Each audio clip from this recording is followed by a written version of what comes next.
3 kebohongan finansial besar yang membuat banyak orang terjebak dalam kemiskinan meskipun sudah bekerja keras. Penjara mental, peta hidup yang salah, dan jebakan keputusan finansial. Hidup sering terasa seperti muter di tempat.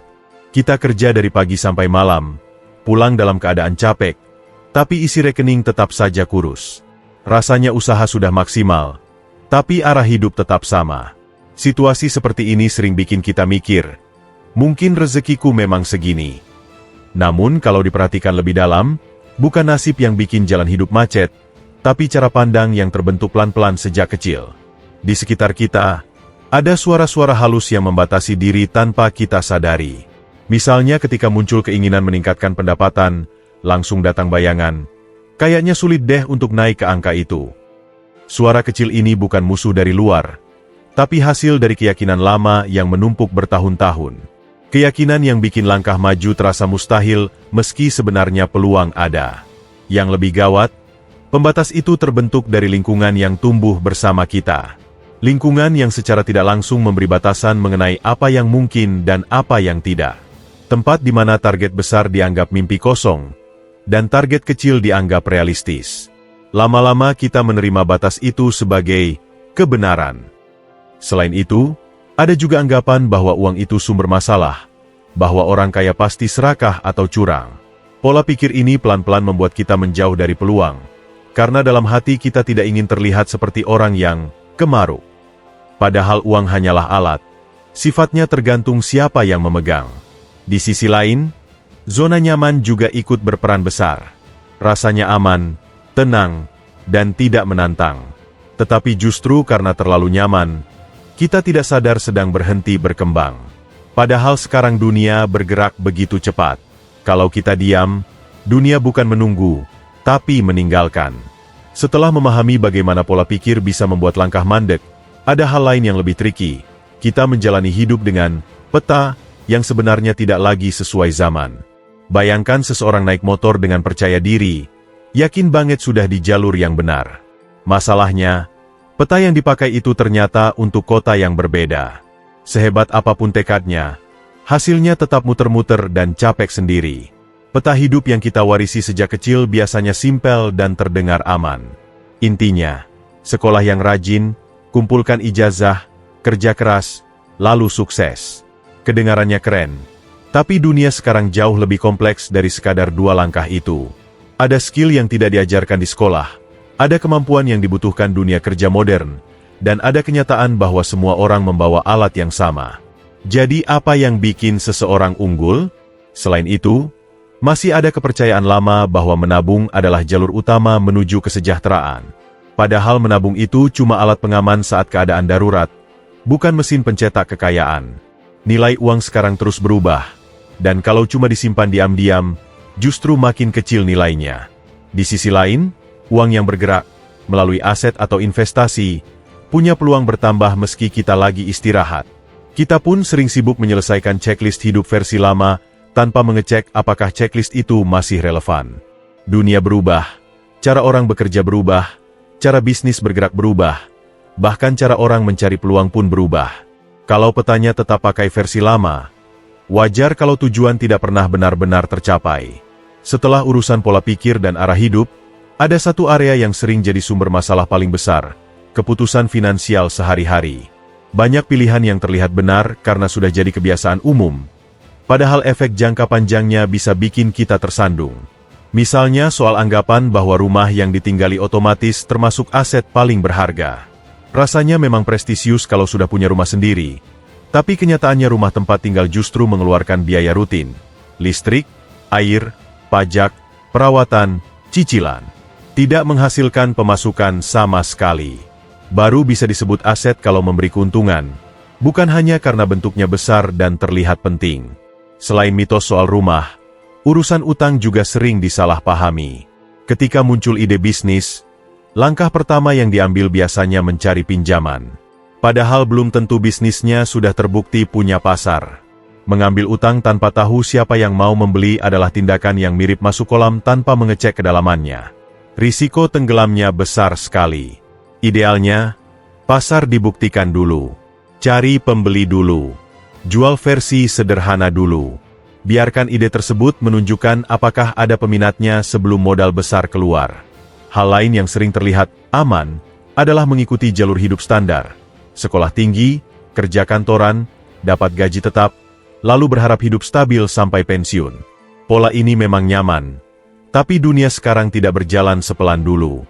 Perubahan teknologi, persaingan, dan perubahan industri membuat satu jalur karir saja terasa rapuh kalau tidak punya penopang lain. Penghasilan tetap membantu kita bertahan, tapi tidak cukup untuk memberikan keamanan jangka panjang apabila situasi tiba-tiba berubah. Selain keputusan finansial yang keliru, ada pola hidup yang terbentuk begitu lama sampai terasa wajar. Pola ini diwariskan dari generasi ke generasi, seperti kebiasaan yang tidak pernah dipertanyakan. Sejak sekolah, kita diarahkan menuju jalur yang dianggap paling aman. Belajar keras, dapat nilai bagus, lulus, lalu kerja di perusahaan yang mapan. Setelah itu tinggal jalani rutinitas dan menunggu masa pensiun dengan harapan hidup berjalan mulus.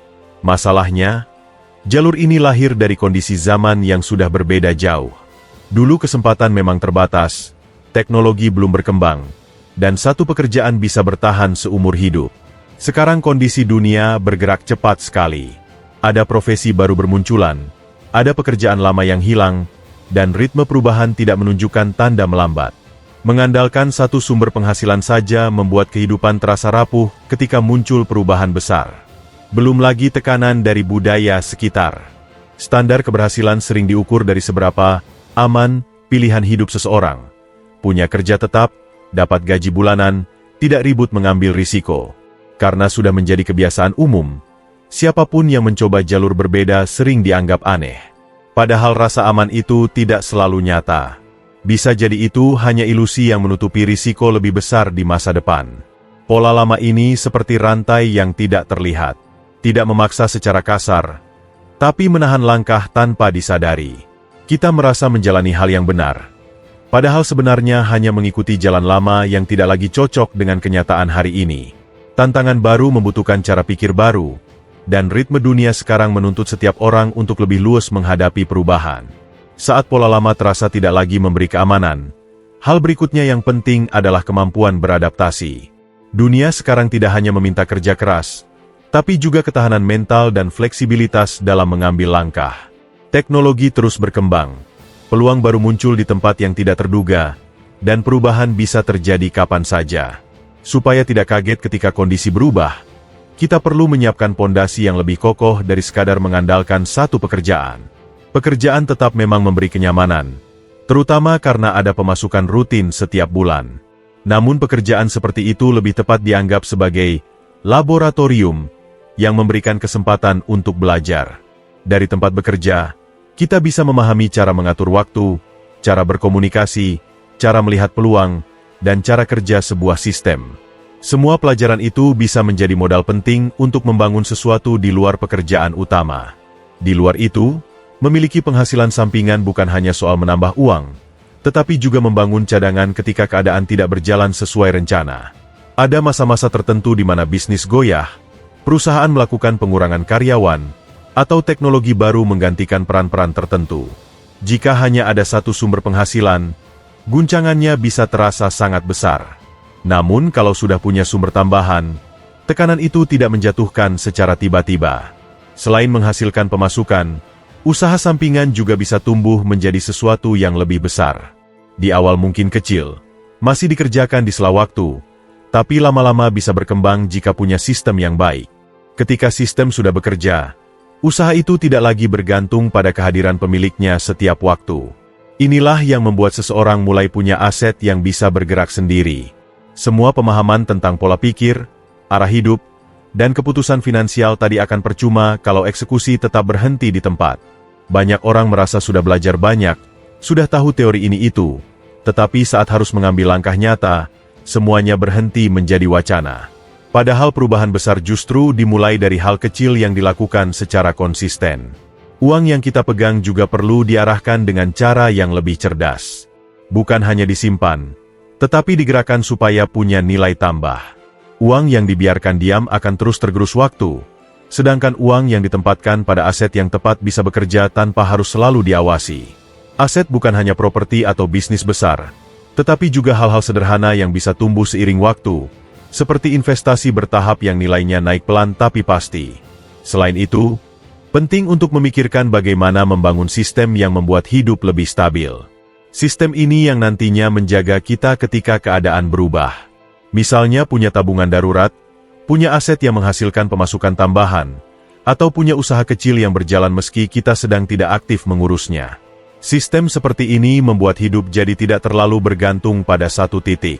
Setiap langkah kecil yang diambil hari ini bisa menggeser arah hidup ke jalur yang lebih baik. Tidak perlu langsung mengejar tujuan besar. Cukup mulai dari satu keputusan sederhana yang lebih tepat dari sebelumnya. Perubahan tidak datang dari menunggu keadaan membaik, tapi dari keberanian menggerakkan langkah meski kecil. Perlahan-lahan, arah hidup akan berubah mengikuti kebiasaan baru yang dibangun. Dengan cara ini, hidup tidak lagi dikendalikan oleh kebiasaan lama atau keyakinan yang membatasi, tetapi oleh keputusan yang lebih sadar dan lebih selaras dengan tujuan jangka panjang.